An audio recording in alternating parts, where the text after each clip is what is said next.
एक सवाल है जिसका जवाब जो है आज हमारे पास नहीं है, लेकिन मैं आपको अपना अंदाजा अंदाजा बता सकता हूँ। बलूचिस्तान की जो मेन प्रॉब्लम है वो पाकिस्तान आज तक समझ नहीं पाया। 1947 में आज़ादी के बाद, उसी दौरान, उसके एकदम बाद 1948 में बलूचिस्तान में आज़ादी की मांग की गई। अब आज़ादी की मांग करने के बाद उस उनके ऊपर फिर अत्याचार किए गए। बलूचिस्तान अगर आप देखें रिसोर्सेज में, पाकिस्तान का जो 4 सूबे हैं उनमें सबसे रिचेस्ट है, सबसे ज़्यादा रिसोर्सेज है वहाँ पे। नेचुरल गैस है, बाकी मिनरल वगैरह है। लेकिन अगर आप उनकी जो है तैयार उनकी जो इकोनॉमिक हालत देखें, उस इकोनॉमिक हालत मेरा ख्याल पूरे पाकिस्तान में सबसे बदतर हालत बलूचिस्तान की है। उसके ऊपर वहां से सी पैक कॉरिडोर गुजर रहा है। वो उनको पता है कि सी पैक कॉरिडोर जो है, यहाँ से जितने रिसोर्सेज हैं उनके लिए गुजर रहा है, और वो ये धीरे धीरे करके रिसोर्सेज ले जाएंगे, लेकिन वहां की तरक्की नहीं होगी। अब सवाल आता है कि वहां पे फौज उतारना। फौज उतारने से प्रॉब्लम सॉल्व नहीं होती, किसी भी देश में नहीं होगी। क्योंकि फौज उतारने से क्या होता है कि फौज जब उतर जाती है तो फिर फौज ये नहीं देखती कि कितना हमको फोर्स यूज करना है। उसके बाद अगर वहां पे पहले से ही लोग जो है गायब हो रहे हैं, उनका पता नहीं लगता वो कहाँ चले गए, वो जिंदा है मर गए हैं। अगर फौज वहां पे जाएगी तो जरूरी है कि फौज वहां पे जो है अत्याचार करेगी, जिससे वहां पे और ज्यादा लोग भड़क जाएंगे। लेकिन पाकिस्तान को हमको ये समझना चाहिए कि पाकिस्तान की ये बलूचिस्तान में फौज को भेजना एक मजबूरी हो गई है, क्योंकि चाइना का प्रेशर बहुत ज्यादा है। जो वहां पे चाइनीज नागरिक काम कर रहे हैं उनके ऊपर लगातार हमले हो रहे हैं, और जिससे चाइना पाकिस्तान से नाराज है। चाइना तो यहां तक, चाइना ने पाकिस्तान को कह दिया कि अगर आप हमारे लोगों की सुरक्षा नहीं कर सकते तो हमको अपनी फौज वहां पे भेजनी पड़ेगी। किसी भी देश की फौज के लिए इससे शर्मनाक बात नहीं हो सकती कि उसी के देश में दूसरे देश की फौज उनके नागरिकों की सुरक्षा करने आ रही है। तो ये मेरे को लगता है ये सबसे बड़ी गलती होगी इनकी, जो है पाकिस्तान गवर्नमेंट की, कि वहां पे फौज उतारे। ऐसा नहीं कि फौज पहले नहीं उतरी है, बहुत ऑपरेशन हुए हैं, वजीरिस्तान में हुए हैं, पख्तूनवा में हुए हैं, हर जगह हुए, लेकिन फौज से प्रॉब्लम सॉल्व नहीं होती जब तक आप वहां की जो पब्लिक है, आम जो लोग हैं, उनकी प्रॉब्लम को आप सॉल्व नहीं करोगे, तब तक फौज वहां पे कुछ नहीं कर पाएगी। राजीव जी। अरविंद सिंह तेजावत भी मेरे साथ इस वक्त जुड़े हुए हैं, मामलों के जानकार। अरविंद सिंह जी, इस पूरे मामले को आप मेरे साथ लगातार जुड़े हुए हैं और दर्शक भी आपको इस वक्त देख रहे हैं, लेकिन इंटरनेशनली डिप्लोमेसी बलूचिस्तान को किस तरीके से देख रही है? पाकिस्तान खास तौर पर इस एरिया का दोहन पिछले कई सालों से लगातार कर रहा है, और यहां पर गुर्बत बहुत ज्यादा है, गरीबी बहुत है, लेकिन डिप्लोमेटिकली क्या इसको इंटरनेशनली एड्रेस किया गया अब तक बलूचिस्तान को? राजीव जी बिल्कुल ठीक कह रहे हैं, इसको ठीक तरीके से एड्रेस नहीं किया गया है।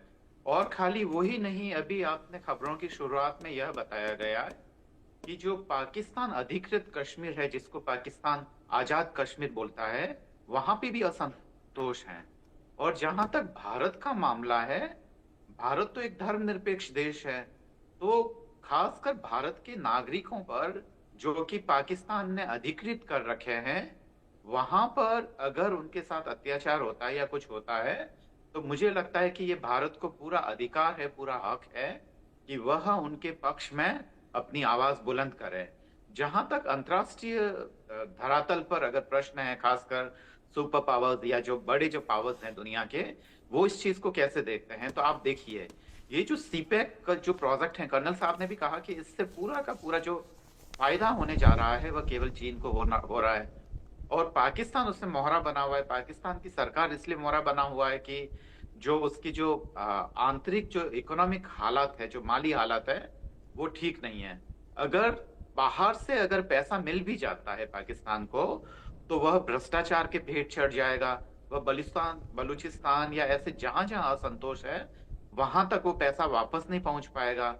तो पूरी तरीके से ये जो बाहर से कर्ज लिया जा रहा है, देश के जो कहना चाहिए उसको सॉवरेनिटी को किसी के हाथों गिरवी रखा जा रहा है। और कर्नल साहब ने भी बताया, ये खबर काफी पिछले दिन से चाइना काफी यह प्रेशर डाल रहा है कि दरअसल आप हमारे नागरिकों की सुरक्षा नहीं कर सकते हैं। खैबर पख्तूनख्वा में वहां पे चीनियों पे हमले हुए हैं, पाक अधिकृत कश्मीर पे चीनियों पे हमले हुए हैं, बलूचिस्तान में हमले हुए हैं, एयरपोर्ट पे अभी थोड़े दिनों पहले 6 नागरिक मारे गए हैं।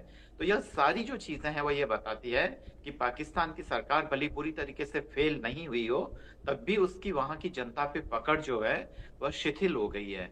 और सेना को बलूचिस्तान में भेजना ही अपने आप में ये साबित करता है कि उसके पास जो बाकी सारे रास्ते हैं वह खत्म हो चुके हैं।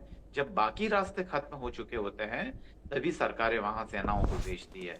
राजीव जी। जब बाकी सारे रास्ते खत्म हो चुके होते हैं तभी इस तरीके से होता है। कर्नल संजीत सिरोही, बलूचिस्तान में बीएलए जिस तरीके से पाकिस्तानी आर्मी से सीधा सीधा मुकाबला कर रही है, पाकिस्तानी आर्मी जो खुद को प्रोफेशनल कहती है, ट्रेनिंग के एक प्रोसेस को फॉलो करती है, उसको इतनी गंभीर चोट देना, यानी over the period of time BLA ने भी अब अपने को उसी तरीके से सुधार लिया है या बेहतर कर लिया है कि पाकिस्तानी आर्मी को इतनी बड़ी चोट वो दे पा रही है।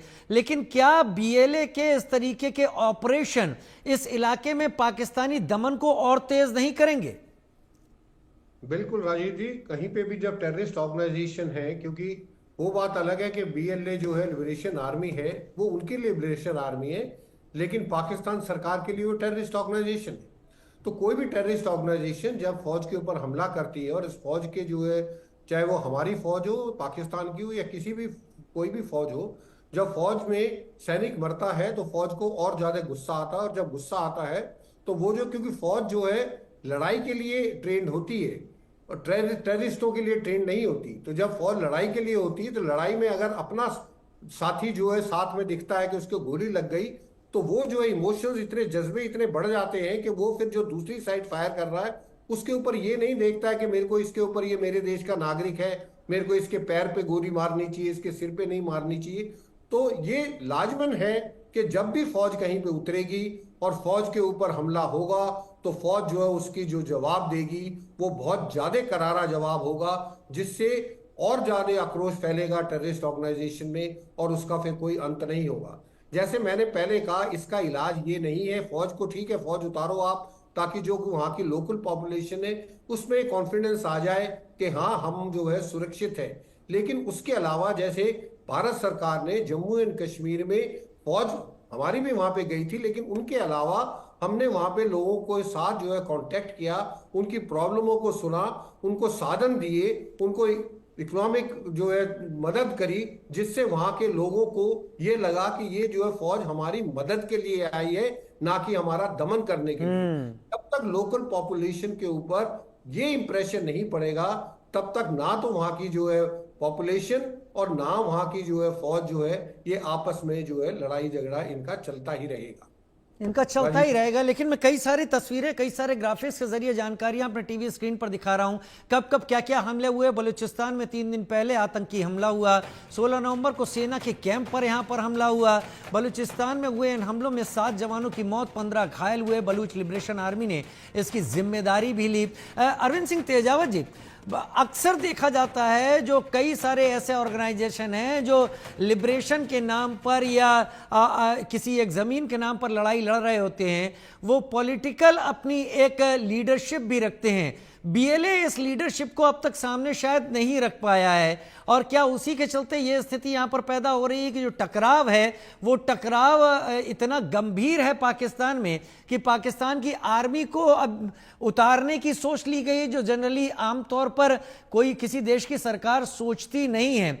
लेकिन क्या इससे पाकिस्तानी आर्मी की कमजोरी नहीं दिखाई पड़ रही आपको कि 2 या 3 बड़े हमलों में पाकिस्तानी आर्मी की एक बड़ी नफरी शिकार हुई है? राजीव जी, बिल्कुल आपने जो भी विश्लेषण किया है वो बहुत ही सटीक है। और ये मानना पड़ेगा कि खासकर बलूचिस्तान में असंतोष है वो आज की बात नहीं है, काफी लंबे समय से है। और यह दुखद बात है कि पाकिस्तानी सरकारों ने अपनी जो पंजाबी फेस के कारण या पंजाबियत के कारण उन्होंने उन सारे चीजों को, जो कि हाशिए के जो पावर सेंटर्स थे, उस तरफ ध्यान नहीं दिया, क्योंकि उनको सरकारें बनाने में या अपनी वो राजनीति चलाने में जो बलूचिस्तान के लोगों का इतना अधिक समर्थन नहीं चाहिए था। इसलिए वहां पर जितने भी पॉलिटिकल लीडर्स हैं या वहां की ब्यूरोक्रेसी है या वहां की फौज हैं, उनमें ज्यादातर जगहों पे आप देखेंगे कि एक पंजाबी प्रभुत्व देखने को मिलता है। और ऐसे में यह पक्का था कि बलूचिस्तान में असंतोष पैदा होता।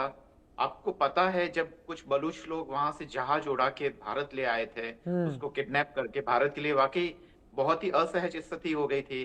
फिर बाद में वहां के बड़े लीडर लीडर बुख्ती साहब को मारा गया, वहां से बाकायदा मिसाइल हमले में मारा गया उनको। क्या ये किसी सरकार को करना चाहिए कि अपने ही नागरिकों पे, कौन ऐसी सरकार होगी जो हमला करवाती है? वो सरकार का सबसे निकृष्ट रूप होता है जब जनता का पूरी तरीके से वह अपना विश्वास खो चुकी होती है। तो यह सारी चीजें, उसके बाद भी लगातार उन समस्याओं की तरफ कभी ध्यान नहीं दिया गया। और जहां तक बलूच लोगों का जो इतिहास रहा है, वो स्वतंत्रता प्रेमी रहे हैं, वो अपने हक के लिए लड़ना जानते हैं। और आज दोबारा से इस चीज पे पाकिस्तानियों को सोचना चाहिए कि जिस धर्म के आधार पर वो ये सोच रहे थे कि एक मजबूत राष्ट्र का निर्माण करेंगे, यह साबित हो चुका है कि धर्म के आधार पर किसी भी राष्ट्र का निर्माण नहीं किया जा सकता है। और ये जो बलूचिस्तान की जो समस्या है, या आजाद